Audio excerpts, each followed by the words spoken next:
வணக்கங்க. கருப்பு உளுந்தங்கஞ்சி எப்படி செய்கிறதுங்கிறத நம்ம பார்ப்போம். அதுக்கு தேவையான பொருட்கள் என்னென்ன அப்படிங்கிறத நம்ம பார்த்துருவோம்.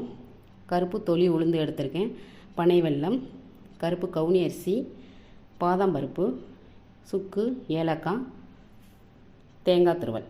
இது எல்லாத்தையும் வச்சு தான் இன்றைக்கி நம்ம கருப்பு உளுந்தங்கஞ்சி பண்ண போகிறோம்.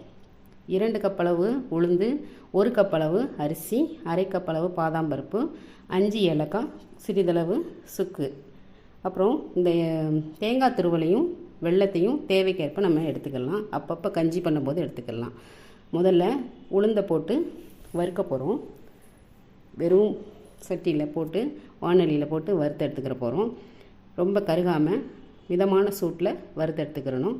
அப்புறம் அரிசி, கருப்பு கவுனி அரிசியும் போட்டு வறுத்து எடுத்துக்கிறணும். நல்லா வறுத்து எடுத்ததுக்கப்புறம் பாதாம் பருப்பை கொஞ்சம் மிதமான சூட்டில் வறுத்து எடுத்துக்கிறணும். அதையும் வறுத்து எடுத்துக்கிட்டோம்னா தான் நல்லாயிருக்கும்.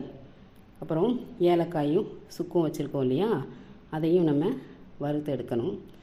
இதை எடுத்து முடித்து தனித்தனியாக வச்சுக்கோங்க. இதையும் கொஞ்சம் மிதமான சூட்டில் வறுத்து எடுத்துக்கிற போகிறோம். எல்லாத்தையுமே ஒரு மிக்ஸி ஜாரில் போட்டு நல்லா அரைச்சிக்கிற போகிறோம். ஃபைன் பவுடர், அதாவது ரொம்ப மாவாக அரைக்காமல் கொஞ்சம் நரன்னு அரைச்சிக்கோங்க. அப்போ தான் கஞ்சி காய்ச்சும் போது வாயில் நல்லா தென்படும், நல்லாயிருக்கும். மாவு தன்மைக்கு இருந்தால் நல்லா இருக்காது.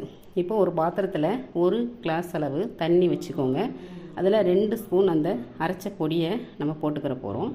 போட்டு கிளறிக்கோங்க. நல்லா கிளறி விட்டதுக்கப்புறமா அடுப்பை பற்ற வைங்க. ஏன்னா தண்ணி கொதித்ததுக்கப்புறம் நீங்கள் போட்டிங்கன்னா கட்டி சேர்ந்துடும். இதை நல்லா கிளறி விட்டுட்டு வச்சுக்கோங்க.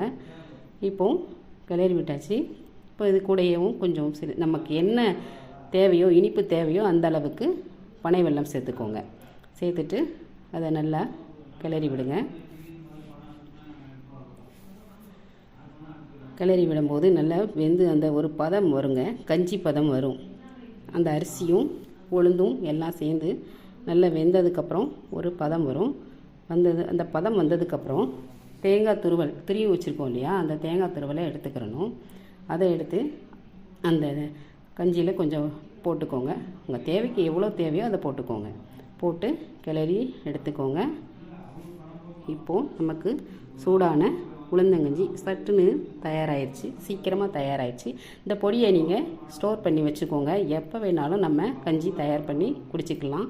வாரத்தில் 3 தடவை குடிங்க, ரொம்ப நல்லது, உடம்புக்கு ரொம்ப நல்லது. முக்கியமாக பெண் குழந்தைகள் குடிங்க. இந்த கஞ்சி எப்படி இருந்ததுன்னு நீங்கள் செஞ்சு பார்த்துட்டு சொல்லுங்கள், கமெண்ட் பண்ணி சொல்லுங்கள். அப்புறம் நம்ம சேனலை சப்ஸ்கிரைப் பண்ணுங்கள், வீடியோவை லைக் பண்ணுங்கள், உங்கள் ஃப்ரெண்ட்ஸ் எல்லாருக்குமே நம்ம வீடியோவை ஷேர் பண்ணுங்கள். நன்றி ஃப்ரெண்ட்ஸ் எல்லாருக்கும். தேங்க்யூ.